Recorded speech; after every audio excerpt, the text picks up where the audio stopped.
నమస్తే. ఒకవైపు ఫార్ములా ఈ రేస్ వ్యవహారంపై పెద్ద ఎత్తున చర్చ జరుగుతున్న సందర్భంలో బీఆర్ఎస్ వర్కింగ్ ప్రెసిడెంట్ కేటీఆర్ అయితే మాత్రం ఇండస్ట్రీ పాలసీ పైన సంచలనమైన వ్యాఖ్యలు చేశారు. ఇదే సందర్భంంగా మాట్లాడే ప్రయత్నం చేద్దాం. మనతో పాటు కాంగ్రెస్ సీనియర్ నేత గజ్జల కాంతం గారు ఉన్నారు. 5 లక్షల కోట్లకు స్కామ్స్ జరిగే అవకాశం ఉంది. అలా మొత్తానికి ఇండస్ట్రీ పాలసీ రూపంలో మాత్రం పెద్ద కుట్ర జరుగుతుంది. దీని వెనుక రేవంత్ రెడ్డి అలాగే ఆయన బ్రదర్స్ ఉన్నారంటూ కూడా కేటీఆర్ మాట్లాడుతున్నారు. ఏం చెప్తారు? ఎవడదే మాట్లాడినాడు? ఎవడా 5 లక్షల దోపిడీ చేసినాడు? ఏ గాడి కొడుకు ఎవడు చెప్పినాడు? కేటీఆర్ గానికి లుచ్చానా కొడుకు వాడు, వానికి అవగాహన లేకుండా మాట్లాడుతున్నాడు. 5 లక్షల కోట్లు కుంభకోణం మా ముఖ్యమంత్రి గారు చేస్తాడా? రవై ఏం తమాషలు చేస్తున్నావా?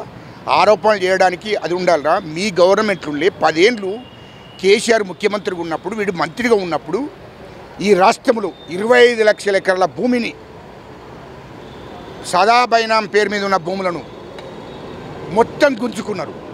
అదేవిధంగా రాష్ట్ర వ్యాప్తంగా ఎస్సీల దగ్గర, ఎస్టీల దగ్గర, ఆదివాసీల దగ్గర పరంపోగు, బంచరాయి, సికాం భూమి, ఆదివాసీలకు ఇచ్చిన భూములన్నింటినీ కూడా గుంజుకొని వీళ్ళు కేసీఆర్, కేటీఆర్, హరీష్ రావు బినామీ పేర్ల మీద చేసుకొని కంపెనీలు పెట్టుకున్నారు.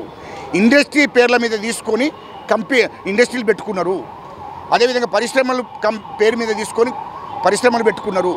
ఇది దళితులు కానీ మధ్యతరగతి వాళ్ళకి కూడా ఇయ్యలేదు. ఈ భూములన్నీ కూడా వాళ్ళ బినామీ పేర్ల మీద పెట్టుకున్నారు.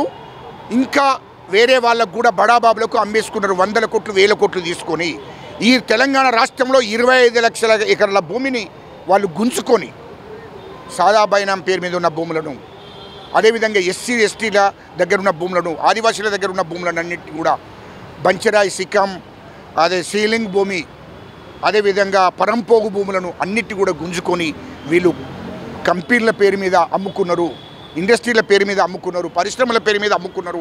కొన్ని వీళ్ళ బినామీ పేర్ల మీద పెట్టుకున్నారు. లుచ్చానా కొడుకు 5 లక్షల భూముల 5 లక్షల కోట్ల భూమి ఎక్కడున్నదిరా? ఇష్టం వచ్చినట్టు మాట్లాడుతున్నారు. 5 లక్షల కోట్ల భూమి మీరు 10 ఏళ్లలో మొత్తం దోపిడీ చేసి ఇయ్యల్లో కేసీఆర్, కేటీఆర్, హరీష్ రావు, కవిత, సంతోష్ రావు వాళ్ళ కుటుంబ సభ్యులు ఈ రాష్ట్రాన్ని దోసుకున్నారు.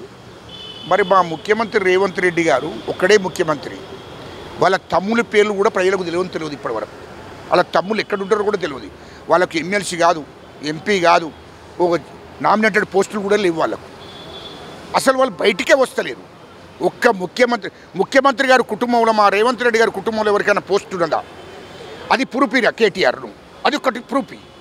అసలు భూములు కాదు, ఎవరి సందల వాళ్ళు, ఎవరి వ్యాపారం. అంతకుముందు ఈ అధికారంలో రాకముందు, కాంగ్రెస్ పార్టీ అధికారంలో రాకముందు ఎవరి వ్యాపారాలు ఎట్లా చేసుకున్నారో అదే వ్యాపారాలు చేసుకుంటూ బతుకుతున్నారు వాళ్ళ తమ్ముడు, మా ముఖ్యమంత్రి గారి బ్రదర్స్.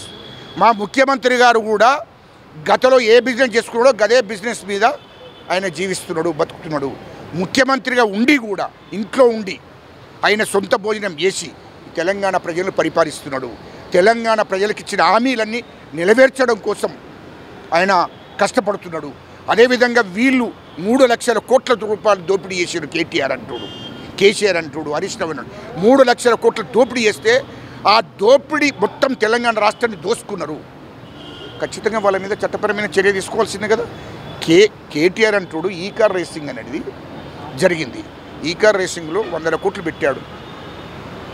ఆర్బీఐ పర్మిషన్ లేకుండా, క్యాబినెట్ ఆమోదం లేకుండా, ఎన్నికల కోడ్ ఉండగా 55 కోట్లు విదేశాలకు పంపడం, విదేశీ కంపెనీలకు పంపడం కరెక్టేనా? చట్టపరమైన చర్య తీసుకోవాల్సిందే కదా. దాని మీద విచారణ జరుగుతుంది కదా. ఎవరు కావాలని చేస్తలేరు కదా. అది ఆర్బీఐ పర్మిషన్ తీసుకోలేదని ఆర్బీఐ వాళ్ళు చెప్తున్నారు కదా.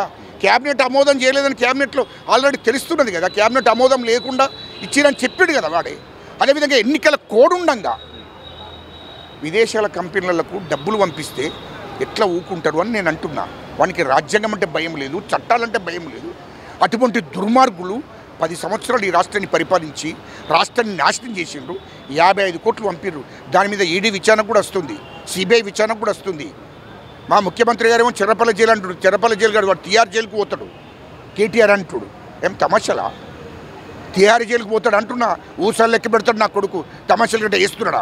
ఇదే సందర్భంలో విచారణ ఏ తీరుగా జరిగినా నేను సిద్ధమే, ఎలాంటి తప్పు చేయలేదు, లై డిటెక్టర్ టెస్ట్ చేసినా కానీ నేను సిద్ధంగా ఉన్నాను. కేవలం 55 కోట్ల విషయం, అది కూడా హైదరాబాద్ బ్రాండ్ కోసం నేను ఫార్ములా ఈ రేస్ వ్యవహారంలో ఉన్నదని చెప్పి. అరే మళ్ళీ అదే నీకు హైదరాబాద్ బ్రాండ్ ఎక్కడ లుచ్చానా కొడుక నువ్వు అసలు నువ్వు చేసిందే తప్పు అంటే నువ్వు ఆర్బీఐ పర్మిషన్ తీసుకోవాలి కదా. నీ తాత దగ్గర నీ అయ్య దగ్గర కాదు కదా 55 కోట్లు పంపాలంటే ఆర్బీఐ పర్మిషన్ తీసుకోవాలి కదా. గవర్నమెంట్ డబ్బు కదా అది. ఆర్బీఐ పర్మిషన్ ఎందుకు తీసుకోవాలని నేను అడుగుతున్నా. ముక్కుచుడిగా ఎప్పుడు ఉంటారు దానికి. నువ్వు అదేవిధంగా నువ్వు క్యాబినెట్ ఆమోదం ఎందుకు చేయలేదు అది చెప్పు. క్యాబినెట్ ఆమోదం లేకుండా డబ్బులు ఎట్లా రిలీజ్ చేస్తావు? నీ అబ్బ సొమ్మ నీ అయ్య సొమ్మ అనుకుంటున్నావా? భూషణికే తమాషలు చెప్తున్నావు నువ్వు. 55 కోట్లు ఎట్లా పంపుతావు నువ్వు? ఎన్నికల కోడ్ వచ్చింది. ఎన్నికల కోడ్ వచ్చినాక నువ్వు విదేశాలకు ఎట్లా పంపుతావు? లుచ్చానా కొడుక 55 కోట్లు అంటే ఏమనుకుంటున్నావు?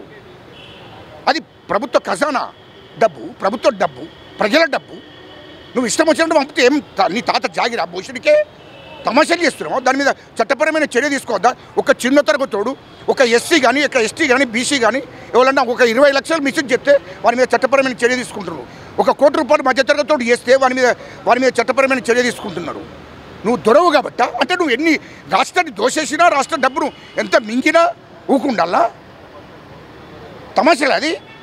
తప్పని ఒప్పుకోవాల్సిందే ఖచ్చితంగా. నువ్వు ప్రజల సొమ్ము, ప్రభుత్వ సొమ్ము నువ్వు వాళ్లకు విదేశాలకు పంపించి 100 కోట్లు పంపించి వాళ్ళ ద్వారా మళ్ళీ రిటర్న్ 100 కోట్లు నువ్వు లంచం తీసుకున్నావు వాళ్ళ దగ్గర. వీళ్ళకు ఈ కార్ రేసింగ్ అని పెట్టి నీకు నచ్చిన కంపెనీ, విదేశాల నుంచి నీకు నచ్చిన కంపెనీ తీసుకొచ్చి ఇగో నీకు ఇంత ఇస్తా, ఇగో ఇన్ని 100 కోట్లు నీకు పంపిస్తా, దాంట్లోకి వెళ్ళి నాకు 100 కోట్లు నువ్వు ఇవ్వాలి. ఇది బేరం మాట్లాడుకున్న లుచ్చానా కొడుకు నువ్వు మళ్ళీ నీతులు చెప్తున్నావు ఎదురా. ఏమనుకుంటున్నావు?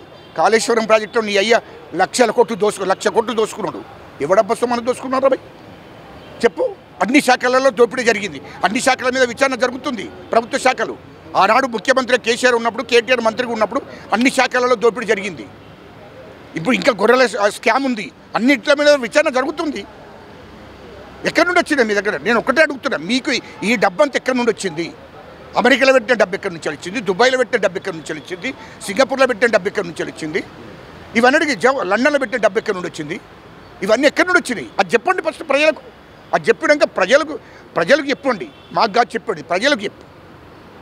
అందుకోసమే అన్నిటి మీద విచారణ జరుగుతుంది. ఖచ్చితంగా వీళ్ళు తిహార్ జైలుకు పోతాడు. 100% తిహార్ జైలుకు పోతాడు. శరపల్లి జైలు కాదు, శరపల్లి జైలు ఖాళీ లేదు, తిహార్ జైలుకు పంపుతాడు అని చెప్తున్నారు. మొత్తంగా ఇది కేటీఆర్ ఏదైతే ఉన్నదో ఆరోపణలు ఉన్నాయో ఫార్ములా ఈ రేస్ వ్యవహారంలో తప్పకుండా దాంట్లో మాత్రం చట్టబద్ధంగా చాలా తప్పు చేశారు. ఆయనకు చెంచల్గూల కానీ చెర్లపల్లి మాత్రం సరిపోదు, తీహార్ జైలు అయితే మాత్రం ఖచ్చితంగా సరిపోదు. త్వరలో మాత్రం ఫార్ములా ఈ రేస్ అవుతుంది. అలాగే బీఆర్ఎస్ హయాంలో ఏదైతే విచారణ ఉన్నాయో, ఏదైతే అవినీతి అక్రమాలు జరిగినో వాటిపైన ఖచ్చితమైన విచారణ జరుగుతుంది. తప్పు చేసిన ప్రతి ఒక్కరు కూడా అరెస్ట్ కాక తప్పదంటూ కూడా కాంగ్రెస్ సీనియర్ నేత గజ్జల కాంతం స్పష్టం చేసిన సందర్భంగా కనిపిస్తుంది. కెమెరా పర్సన్ మసూద్తో సతీష్ దిశ టీవీ, హైదరాబాద్.